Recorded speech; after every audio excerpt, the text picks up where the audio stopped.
Why do you think we're so far removed from this kind of equation and we're taught that intimacy is inherently not scalable or not profitable? Maybe because there's not a lot of people who are doing this and we're not on the receiving end of it. We don't think it's even possible, but it's hard, right? It's hard work and it requires you getting out of your comfort zone, especially if you're an introvert like me. Like talking to people used to be the scariest thing, but even though I still get nervous when I am seeing something on the schedule, whether it's a podcast interview like this or even a chat with somebody in my audience, I know that the benefit or the pro of what can come out of that is so much more than the con. I also think about the reasons why I fear this, and usually it's always based on a selfish position, right? I am scared of what people think of me and me. That's where we get into trouble when we make the decisions that we do about us. When we get again position it as well, what can I do to serve others? Then it becomes much easier because even though I still might feel selfishly fearful about this, I know that I'm not going to let that fear get in the way of that service to others. The equivalent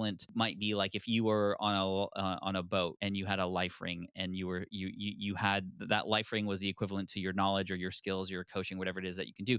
There are people out there in the ocean of this world drowning who need that life ring that you have. Are you gonna be afraid to send it out to them because maybe you've never done this before? Are you gonna be afraid because you might throw it incorrectly or you're worried about being perfect about that? Unfortunately, in the analogy of life and business, most people are too afraid to do that. But when you again think about that person who needs you, who needs your help, you're going to throw it out there without even thinking because the service and the help for others is what is driving you. I've made the mistake before of having the money drive the decisions, and all those things have always ended up failing, or I'm unhappy, or the service isn't the way it should be because I'm in it for the money. The money and your earnings are a byproduct of how well you serve your audience. And I think what's helped me stay in this lane is surrounding myself with people who share the same values. And that's really what I think needs to happen in most of our lives, right? I think Jim Rohn said you're the average of the 5 people you spend most of your time with. So if you spend most of your time with that kind of culture that's all about like just scarcity, like false advertise, let's make as much money as possible, let's,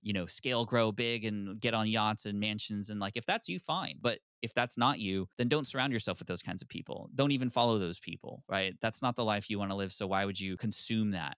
We need to filter our learning. We need to have certain rules and boundaries in place to let in what we know is going to serve us and serve those who are important around us.